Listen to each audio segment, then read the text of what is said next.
Enemy approaching target. Approaching target. Approaching target. Fire! Fire! Fire! Fire! Boom! Boom! It blew up! Yay! We won the war on towers!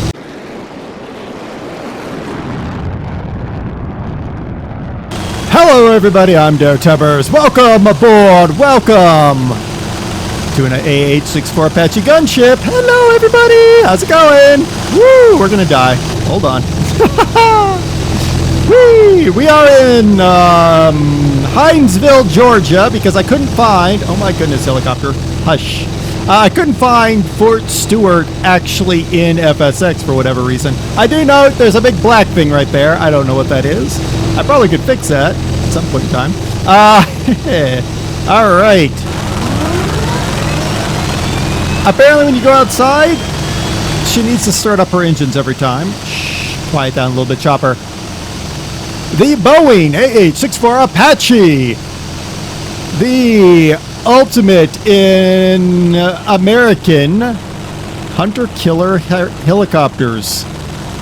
There's just something about the look of this helicopter that when people see it, they know what's coming. Hello. I'm going to crash it if I'm not careful. All right, let's get inside the helicopter. There we go. Now let's get back outside. There we go. All right. That's how we do this. Yes. All right. Let me actually try to do this without dying constantly.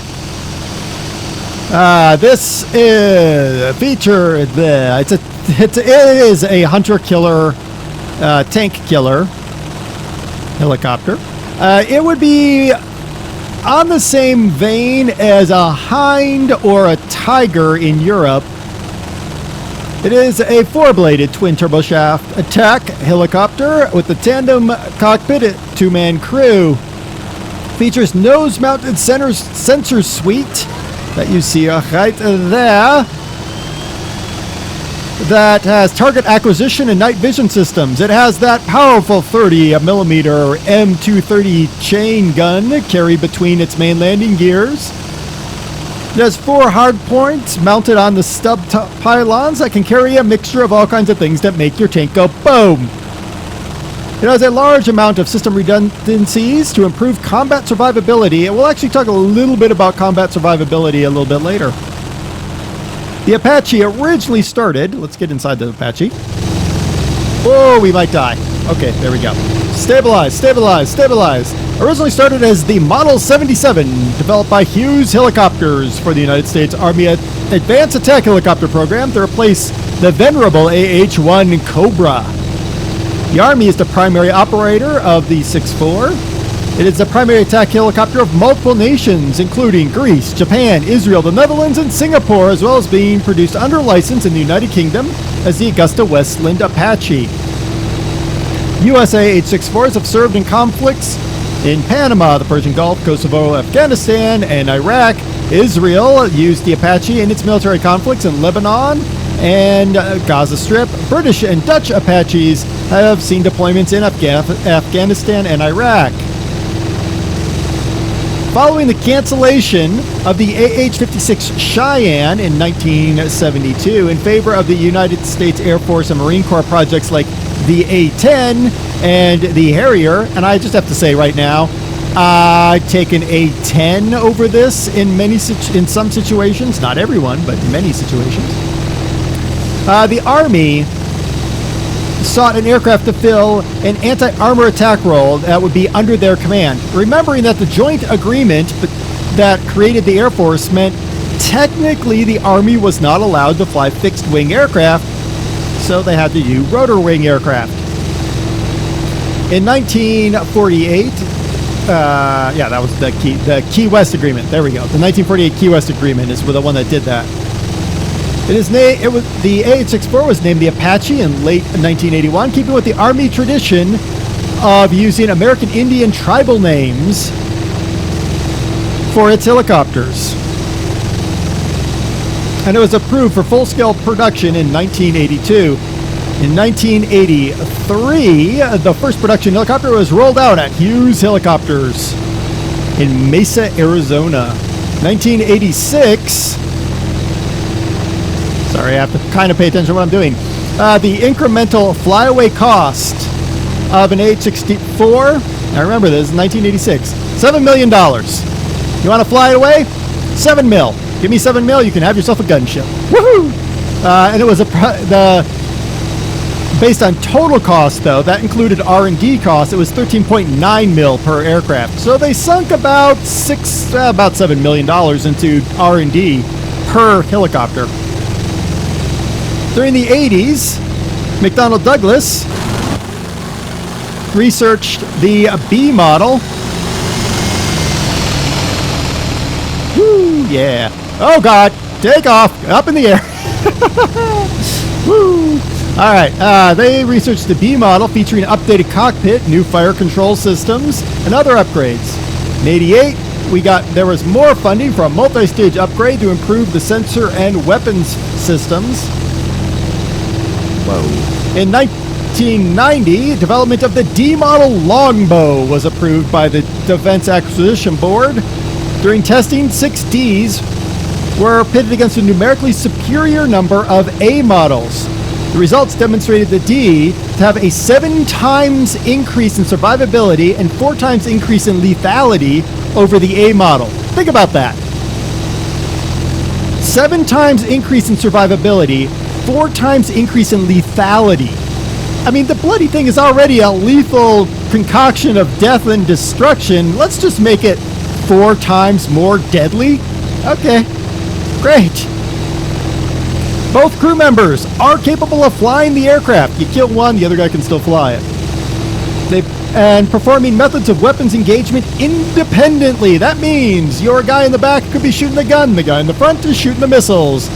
Hey, why not?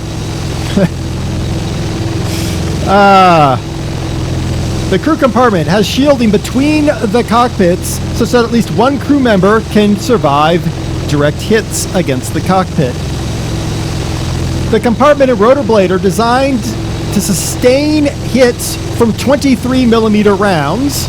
The airframe includes 2,500 pounds, that is 1,100 kilograms of protection, has self-sealing fuel tanks to protect against, and full fuel system. Not just the fuel tanks, but we're talking the full fuel system. That's lines and everything to protect against ballistic projectiles. The aircraft is designed to meet the crash-worthy requirements of MIL Standard 1290, which specifies minimum requirements for crash impact energy attenuation to minimize crew injuries and fatalities. You're like, what the heck did he just say? Yeah.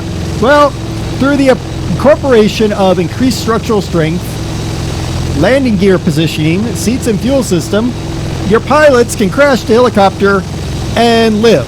So, what are we talking about? So see how those landing gears actually are arced back like that? That's actually part of the crashworthiness systems. So if the helicopter were to come down and crash, they would break away and go behind the helicopter, and they would absorb some of the energy inherent in a crash. They absorb the kinetic energy of the crash within the landing gear struts and break away, and that breakaway removes that kinetic energy of the crash. Some of you are like, what? Yeah, the same sort of thing actually is true of landing gears on the A-10 and other aircraft like that, where breakaway pieces are designed specifically to take away the stress of a crash. One of the revolutionary features of this helicopter, was its helmet-mounted display. The integrated helmet and display sighting system. Wow, let's not crash the helicopter. Wow. Either the pilot or the gunner can slave that 30 millimeter gun to the helmet. So, when I look that way, my gun goes that way. When I look that way, my gun goes that way. So, it's literally, I see you, I shoot you, you be dead. Yeah. This aircraft is adaptable to numerous different roles within its context as a close combat attack aircraft. Customizable weapon loadout mounted on those wings. Range of external stores, typically anti-tank and Hydra unguided rockets. Starting in the 1980s, we figured, hey, we already can blow up tanks. Let's throw some Stingers and Sidewinders on there. Haha, and some sidearm anti-radiation missiles. and we can blow up helicopters, airplanes, and radar units. Why not? Now, the E-model Apache has the ability to control unmanned aerial vehicles. How about that? The E-model is replacing the venerable Kiowa in an observation role, which is actually really sad because the Kiowa is an amazing helicopter. Apaches can request to take control of RQ-7 Shadow or MQ-1C Gray Eagle from ground control stations. So it's the drone is flying along, and the Apache guys can be like, "Yo, I want to fly your drone." Ground control station can say, "Yeah, sure, here you go, have our drone." And then the Apache controls the drone. Apache was first used in combat in 1989 during Operation Just Cause, the invasion of Panama. Participated in over 240 hours of combat attacking various targets, mostly at night. General Carl Steiner, the commander of the operation, commented that you could fire that Hellfire missile through a window from 4 miles away at night. If you've never stood next to a Hellfire missile, you don't understand how unbelievably scary a thought that really is. I'm trying to land here without crashing the helicopter. I mean, we do have crash survivability aboard here. Why am I going backwards? I don't know. Stop. There we go. Crew 2. Duh. Power plant 2. General Electric T700 GE 701 that were later upgraded to 701Cs and then later up to 701Ds. They produce between 1,690 to 2,000 shaft horsepower each. Never exceed speed. 197 knots. That's 227 miles an hour of flying death. 365 kilometers an hour. Range, 257 nautical miles, that is 295 miles or 476 kilometers with a longbow radar mast. Armament, whole bunch of boom. 30mm M230 chain gun has 1,200 rounds. Hard points, well, we can take all kinds of toys aboard our hard points, and on the longbows, on the tips, instead of that little light, that's where we mount our stingers or sidewinders. In a twin rail, by the way, so we can carry 4. Yeah. All right. I'm trying to keep this thing from crashing. Let's look at our numbers really quick. Shift 1. There we go. A little bit closer view. 2. There is a standard compact. 3. There's a GPS. There's a HUD, because that is actually helpful. That's a flash. That's supposed to be the HSI HUD instead of the ILS HUD. So the HSI HUD doesn't work, but the ILS HUD does. Now this reminds me of some of those games I used to play. Oh look, now we get red. And then we get yellow. Oh, that's really cool. Alright, cool. Now, what's that, 4? Yeah, 4. Alright. I do have some little niggles on that thing annoys me right now. The other thing is the fact that the engine starts every time you go to the outside view. That's kind of annoying, honestly. But I'll tell you what, the look of the of this helicopter is amazing. I was playing around with this quite a while ago. Some of you who follow me on Twitter know that, because I took a picture of it hiding amongst the shrubbery, the bushes, the trees, whatever you want to call it. The other thing is, this thing is an amazingly fun, challenging helicopter to fly in a nap of the earth. Like, get low, stay low, split the trees. It's fun. And it looks amazing. I mean, look at that thing. It could look better, yes. But for a freeware helicopter, I'm actually not aware of a payware AH-64 now that I think about it. I don't believe you can get a payware one, but maybe you can. I do like that you have the little unit down there so you can kind of see out the front of your helicopter. I really like it. Basically, it's a fun little thing to play around with. I just realized, I think I can move my stub tail back there. Hold on.